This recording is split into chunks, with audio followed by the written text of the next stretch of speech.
Hey guys, how's it going? Just wanted to do a video today, talk a little bit about why it was that we chose the Cabri. I had one of my viewers, they asked me to describe a little bit of why we chose the Cabri, why we're going away from the Schweitzer, and what it was that made us take this choice. So just to give you a little bit of background history, we've been flying the Schweitzer since 2002 now, and we love the Schweitzer. The Schweitzer's fantastic. It was, we moved away from the R22, give you a little bit even further history. I don't know the year actually, I think it was 1999 or something like that. The previous owners had a fatal accident in the R22, and that was a bit of a shake-up for the company. And so it was a time for them to go out and reflect and find out what it was they were doing, why they were flying the aircrafts they were flying. They decided after talking to Frank Robinson, Frank told them very clearly, very frankly, that the R-22 was never designed as a training helicopter. It's purely something that should be used by people that have experience, that know what to do in different situations, emergency situations, or in windy conditions or something like that. And so it's basically designed for businessmen or lawyers or something like that that are commuting to work and back or something. And in the right hands, the R-22 is a fine helicopter, but for training, for a new student that's just learning how to fly, definitely not the right helicopter. So they looked around at the market at the time, and they came up with the Schweitzer 300 CBI. And up until that time, Schweitzer had only had the C and the CB model. The CB model was a carbureted version. It was good, but it just wasn't upgraded as much as the CBI. So right around that same time, Schweitzer had come out with the upgraded CBI version, which was a fuel-injected version, and which was great. But even more than that, there was some bigger improvements, some improvements in the rotor head, just in the maintenance design and so forth of it. The Schweitzer was always a good, safe helicopter, but there was some maintenance things about it that just made it really heavy and hard on maintenance. So it took a lot of man hours, and it just costed a lot of money maintenance-wise. And so that made it not as user-friendly to be using for a flight school. Somebody that's going to be using it a lot of hours. But like I say, they had upgraded, they had come up with the CBI, and that was a fantastic upgrade. BC Helicopters was a dealer for Schweitzer helicopters, and so we were getting brand new ones all the time. When I came on the scene, I came in around 2004, and Jerry at the time was a dealer for Schweitzer, and he was probably selling at least 2 to 3 Schweitzers a year. And so it was fantastic. We were always flying brand new helicopters. It worked out really good. And so he would use them in the school for about 6 months to a year, and then he would sell them off after that. And so it was a really great opportunity to always be flying new equipment, the latest of technology at the time. The Schweitzer was designed back in the 50s, so the technology was way ahead of its time at that point. The 3-bladed, multi-bladed rotor system, and just the fully articulated, the way that was designed, was really great. And the safety ratings were the best in its class at the time and stuff. So we've really enjoyed it. 2005, Schweitzer was actually sold to Sikorsky Helicopters, and Sikorsky kind of dropped the ball. I don't want to go too much into depth of what all happened there, but basically what happened was Sikorsky bought Schweitzer for their unmanned helicopter, not for the Schweitzer CBI, and so they kind of dropped the ball on the whole production of that. They stopped producing them shortly thereafter. I believe 2009 was the last year that they actually produced a brand new Schweitzer. And the whole production of all the parts and everything pretty much ended at that point as well. And so support started getting more difficult. For a long time, there was surplus. They had lots of parts in stock, and there was quite a bit of surplus, but things started slowly drying up, just like the sort of the history of other helicopters as well. And so we started to find it was getting harder and harder to find some key components, things like main rotor blades and drive shafts and so forth. And so at this point, we have everything we need. We have a stock of all the major components. The Schweitzers that we have, they have lots of life left on their components. So we're not at a point right now where we imminently need to be doing something about it, but we're seeing the writing on the wall that a few years in the future from now, we're just not going to be able to find the parts that we're going to be needing, and there's no big future in Schweitzer. It's not like we can go buy a brand new one like we used to be able to. And so that was kind of worrying for us. We wanted to continue what had sort of been happening with Schweitzer. So we started looking around. We decided, okay, Schweitzer's great, but we need to find something better and something that is currently being produced and that we can use currently. So we looked around, and honestly, it was very tough to begin with. I had seen gimbal helicopters several years ago, back in, what year was it now? Probably 2009, 2010, something like that. I had seen them, and it was very brand new at the time. They had just been certified in 2008, and that was only in Europe, and so I was kind of following them on and off, but I knew that certification from Canada was a long ways away. And then when I'd get a little bit serious every now and then, and I'd contact them again, but every time I contacted them again, it was, I didn't know how many years it was going to be till it was going to be Canadian certified. And the more I got to know about the company, the more I loved it, but I just didn't know if it was going to be something that was feasible for us. Plus, the price tag on the Cabri is quite high. It's an expensive helicopter, and now I know why. I'll talk more about that later. But so anyway, so we kind of kept going to that and then kind of falling away from it and trying to see if there's anything else on the market. So we explored Enstrom. I'm personally not a big fan of Enstrom. I'm not a fan of the look and the design of it. At least it has 3 rotor blades, which is great. But it's always been really heavy on maintenance. It's kind of like the old Schweitzers, the CB model Schweitzers.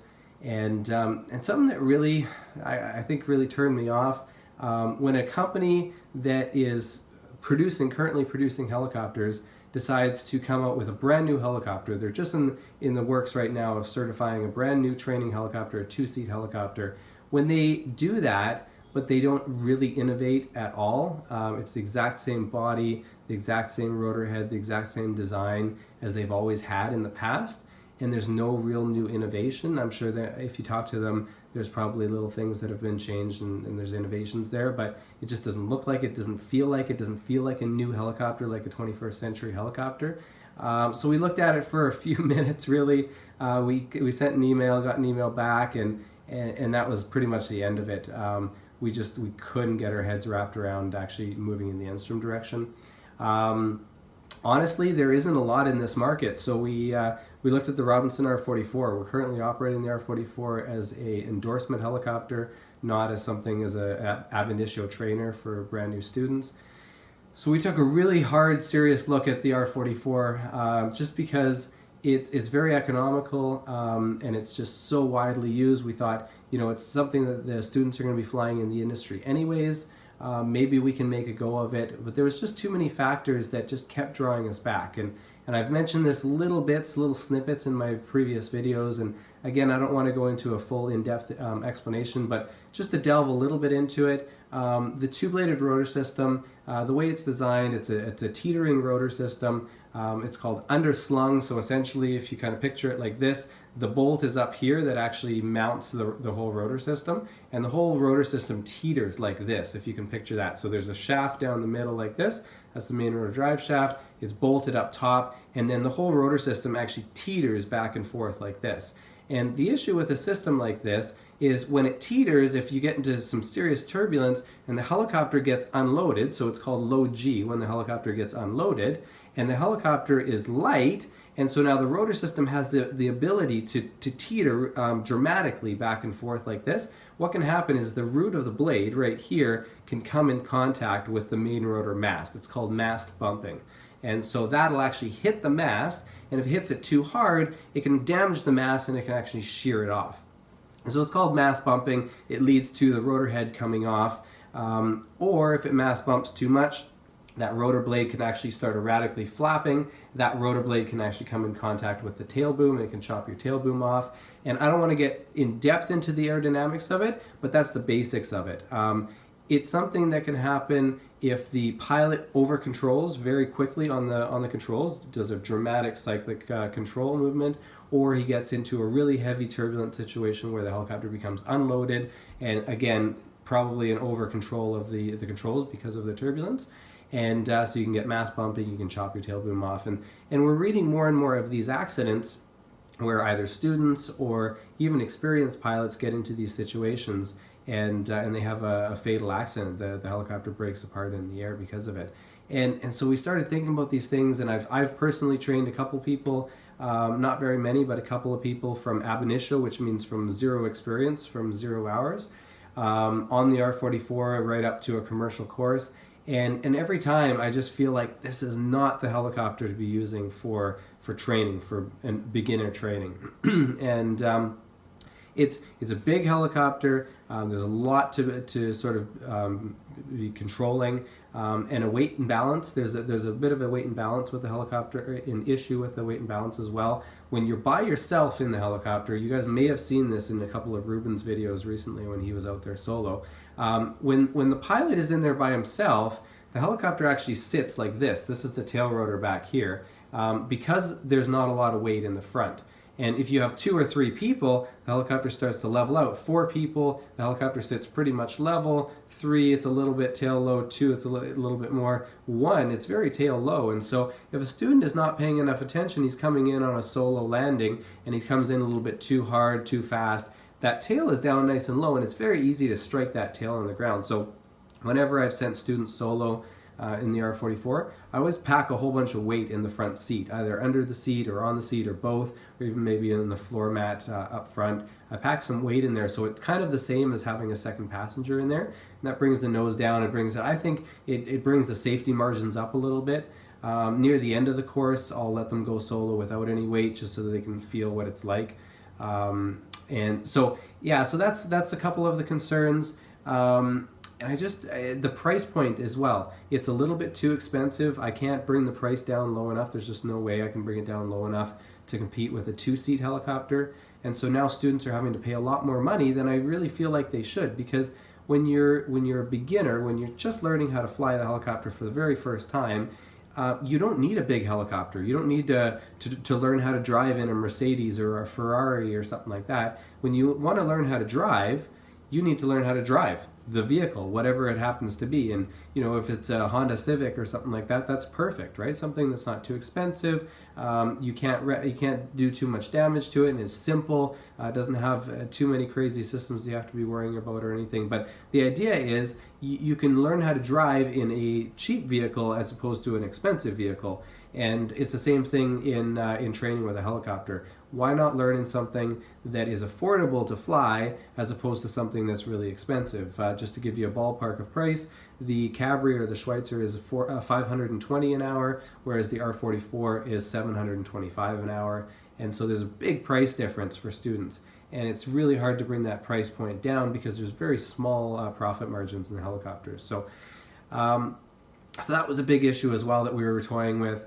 Robinson has recently come out with the R44 Cadet, which I think is, I hate to say this on video because people will just tear me apart about it, but I think it's terrible. It's an R44 with 2 seats. They've gone back to the Astro engine, so it's a fuel-injected engine that's derated, and they've taken out the back seats, but it's the same thing. It's an R44. It has the same rotor system. I think if anything, it's even more unsafe than an R44 because it's even lighter. And so you have a student out there in an even lighter helicopter than an R44 with all the same aerodynamic issues that you have, the same weight and balance issues, the same rotor system issues. I don't know. It doesn't make any sense to me. The only thing that does make sense about it is the price. They've made the price incredibly cheap. The hourly operating cost supposedly is cheaper because the fuel cost is lower and so forth. They brought the TBO times up, the time before overhaul, those up because it's not working as hard. So it's actually become affordable. The purchase price is affordable. The hourly operating cost is affordable. So that side of things is good, but it still has all the safety concerns that concerns me. And so Robinson, we really toyed with it a couple times, and we just decided, you know what, we can't do it. So that was definitely gone again. There's nothing else on the market. You can't go to a Bell 206. It's too expensive, and it has some of the same issues, not quite as bad as the Robinson, but some of the same issues. Weight and balance issues are the same. It still is a 2-bladed rotor system, so it has some of those same teetering issues and so forth, but it's a way heavier helicopter, so that is helpful. Really, there's nothing else on the market that kind of falls into that category. The R22 for us is just, I won't even go there.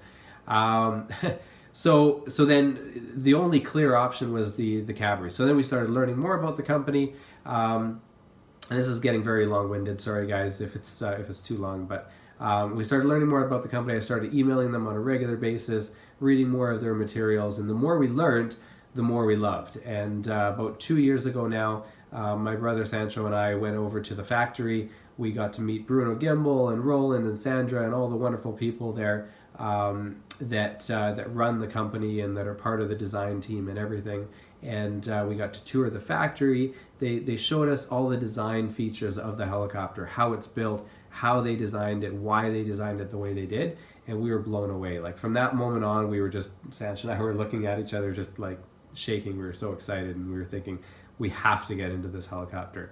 And so ever since then, the conversation's been really intense back and forth of how we can make this happen, when Canadian certification is coming. And as you guys have seen in all the last videos, certification is here, the helicopter is here, it's all here. A few months ago, we went over to France, we did the maintenance course, we did the pilot course, and again, same thing, you know, the more you learn about this helicopter, the more you love it. The safety features are out of this world. The way they've designed it, just even the beautiful design of everything, the seats and the airframe and everything. It's a helicopter that's been designed and built in the 21st century, and that's what I love about it. It's everything that you would hope for. Sancho and I would always look at the Schweitzer and we'd say, man, we love the Schweitzer, but if only it had a storage compartment, if only it flew a little faster, if only the back engine was cowled up, if only the instrumentation was more modern. And, you know, we love what it is, but we wish that somebody would redesign it and make it new, and that's what Cabri has done. That's what Gimbel has done. And so, yeah, sorry if that was long-winded, but we just wanted to give you an overview. That's why we chose the Cabri. Safety is up here for us. It's number one, and that's where the Cabri just absolutely shines. The beautiful design, the modern avionics, all of that stuff, the fast cruising speed, that stuff is beautiful. It's fantastic. It's icing on the cake. But what it really, really stands out for us is the safety ratings on it. I mean, you can just go on and on in the way that it's designed. The monocog structure, carbon fiber monocog structure is incredibly strong. The way the seats, they're on hydraulic rams. Very hard to describe the way these hydraulics are actually designed. They're not filled with fluid or anything, and so you can crash at 2,000 feet per minute vertical speed and you'll survive. Your back will actually survive. That's incredible. You only get safety ratings like this on a $2 or $3 million helicopter. It's just absolutely staggering. And so seeing that is just really, really wonderful. And so that's what really sold it for us, and we're so excited. Yes, it's expensive. It's more expensive than any other training helicopter on the market, two-seat training helicopter. Do we care? No, not really. It's less money. It's less margins for us. But that doesn't really matter at the end of the day. The operating cost is a little bit lower on it, so that's going to help make up some of the difference.